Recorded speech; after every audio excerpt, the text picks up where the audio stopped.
Shalom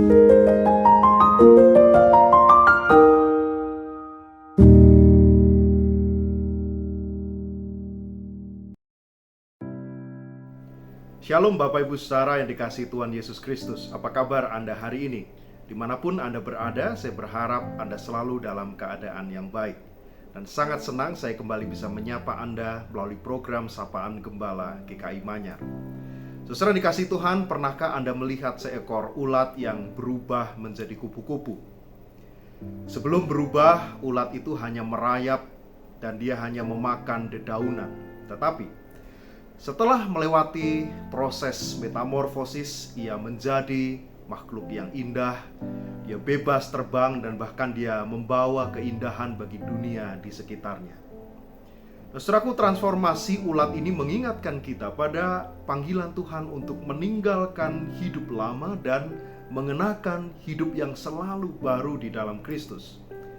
Di dalam bacaan kita hari ini dari Efesus pasal 4 ayat 17 hingga ayat 32, Rasul Paulus menasihati kita untuk tidak lagi hidup seperti orang yang belum mengenal Allah, orang yang pikirannya sia-sia, orang yang hatinya keras dan lain sebagainya.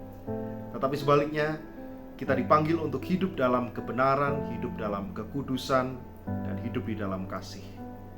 Dan di sana Rasul Paulus juga memberikan pedoman yang konkret dan sangat praktis. Benar bahwa iman tidak bisa dinilai, sebab iman timbul dalam hati manusia, dan tentu hanya Allah saja yang bisa menilai kadar iman kita.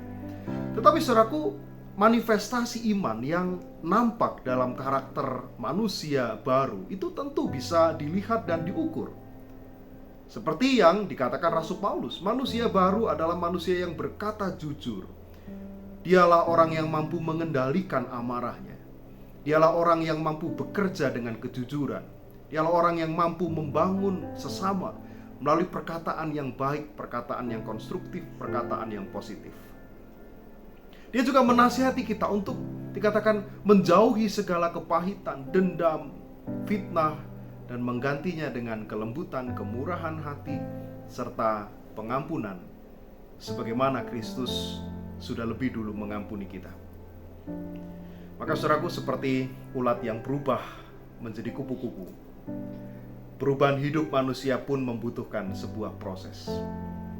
Tentu kita tidak sanggup melakukannya sendiri, sebab Roh Kudus yang dikaruniakan, dialah yang bekerja di dalam kita, membarui hati dan pikiran kita, menjadikan kita ciptaan yang selalu baru, yang memuliakan Tuhan di dalam kehidupan kita. Menjadi manusia baru bukan hanya peristiwa sekali, tetapi ia menuntut komitmen kita setiap hari untuk belajar, menundukkan kehendak kita di bawah kehendak Tuhan.